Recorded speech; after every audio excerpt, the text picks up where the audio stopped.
guys, welcome back to my channel. Today I am so excited. I'm going to be talking to you about palettes that I almost purchased for one or two shades. If that sounds like something you're interested in, stick with me. We're going to get into it right now.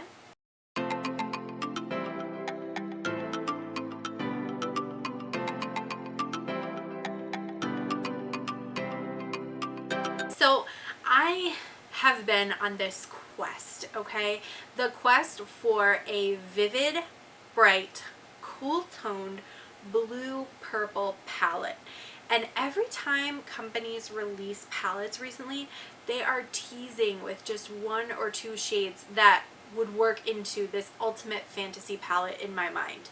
And I'm getting to the point where I'm almost tempted to buy so many of these palettes because I want those one or two cool toned blue, purple, smoky kind of shades that just would bring my vision to life.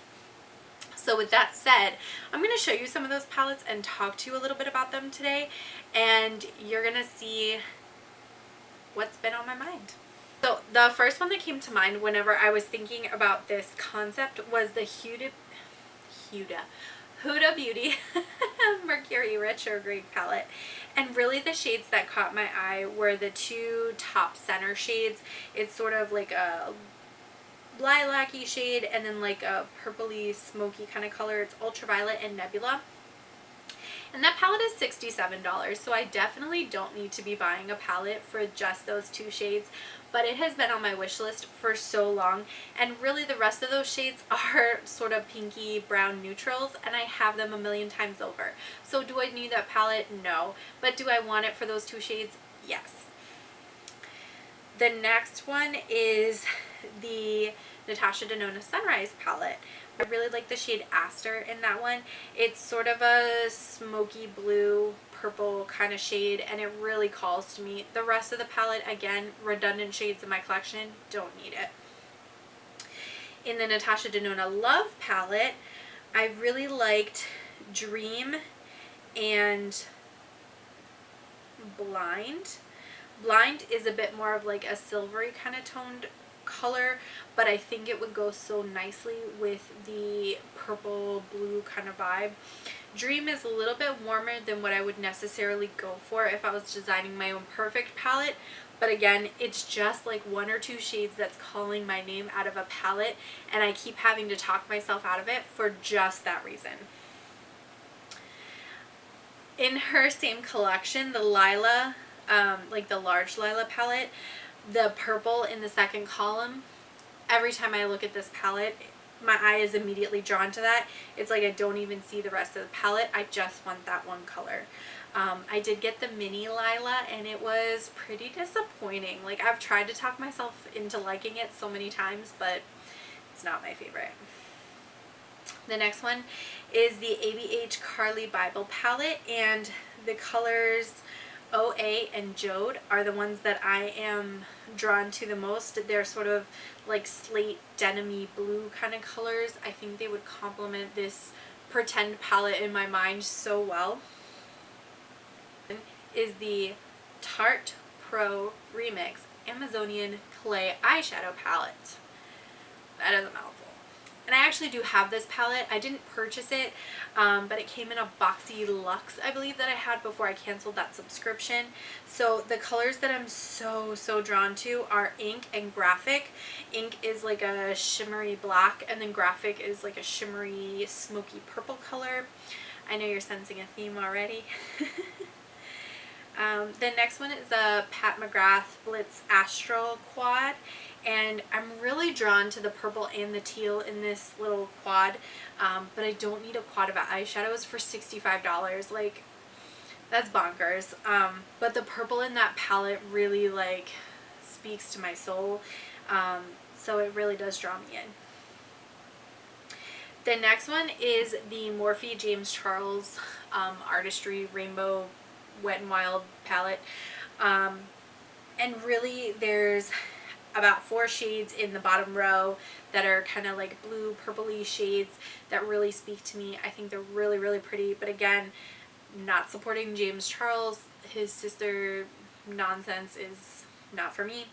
And I do have tons of rainbow palettes, so it's not even like my collection is missing something without this palette, so I won't be purchasing.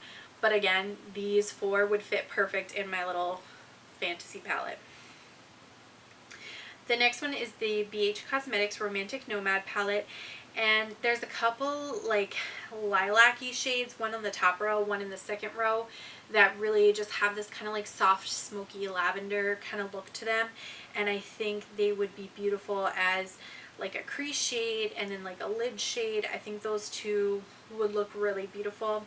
This one's more economical, it's only $12, so to buy a whole palette just for those 2 shades wouldn't be the worst thing in the world, right? Would it? But I feel like I shouldn't. I don't know. That's probably the one I could talk myself into the easiest just because it's the least expensive. The next one is one of the BH, I think it's like the Solar Flare palette, something like that. And there's like a mid-tone blue and a purple on the one side, and even like a sort of a lilac-y shade towards the top that really kind of speak to me. They kind of draw me in, and so much of the palette is warm toned neutrals. Like, this is the thing that kills me. It's like the unwritten rule that you have to have a warm toned palette, warm tone neutrals all the way, and then throw in 1 or 2 like smoky blue purple colors, and that's gonna be like the palette. And it kills me because I want so many of these shades, but I have not found a palette that is just these shades and not all these warm tone neutrals. Like, skip them. I don't need them. The next one is the Ofra Original Glitch palette, and it has a sort of shimmery charcoal kind of color and then a blue denim color.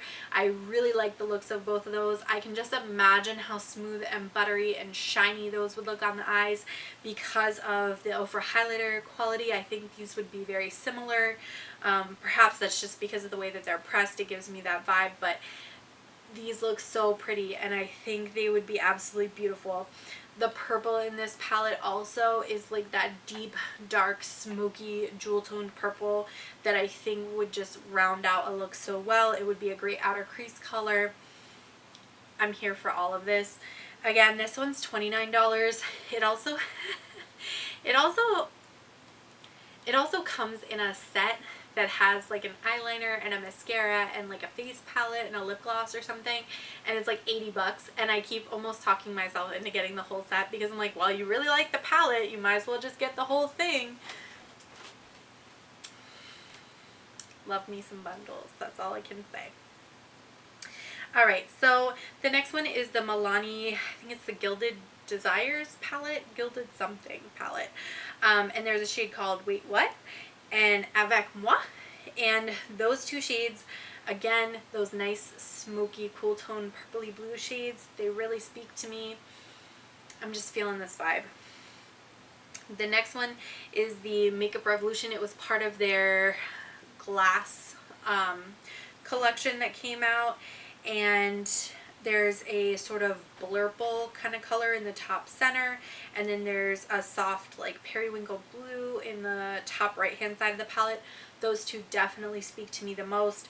I have had this palette in my cart so many times and almost checked out, and every time I find a reason to talk myself out of it and get something else instead, but those 2 shades, man, they just call to me. The next one I managed to screenshot twice, so apparently that's how much I love this darn palette. But it is the Pacifica Moonflower Otherworldly eyeshadow palette, and it's 18 bucks. There's a shade Luna, and then there's a shade Ultraviolet in the top row, and then Moonray in the bottom row, that are just these like inky purples. There's a lilac and then sort of a cornflower blue. Again, super pretty. I feel like you could make so many beautiful looks with this. I just can't handle it, honestly. These colors are so pretty. And then the last one is the Spoiled Lips Cosmetics Volume 9B Royal Palette, and there is a row of some cool toned blues kind of in the center of the palette. I think they are super pretty. This palette is $25, and it does include some pressed glitter, so I will probably not end up purchasing it for myself.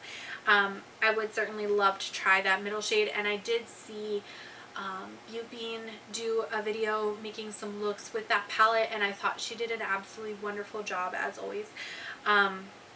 So yeah, so many palettes that are really calling my name in this particular format, and again, just for like 1 or 2 colors. I'm gonna see if I can sort of like Frankenstein together the shades that I was the most interested in out of all of these palettes and put it up here for you guys to see. I don't know that it would necessarily make a full cohesive palette because again, so many of the shades are on the deeper end of the spectrum, but I think these colors are beautiful, and I see them over and over again in palettes, but only as 1 or 2 colors in a very large palette. So it feels almost wasteful to consider purchasing them for just those 1 or 2 shades. But as singles, they would rock my world. So let me know down in the comments below, is there a palette that you feel the same way about, that you keep lusting after over and over, but you don't purchase because there's only a few colors you actually really want out of the palette? I would love to hear if there are situations like this that have happened to you. Thank you so much for watching. Don't forget to like and subscribe, and I will catch you guys in my next video. Bye.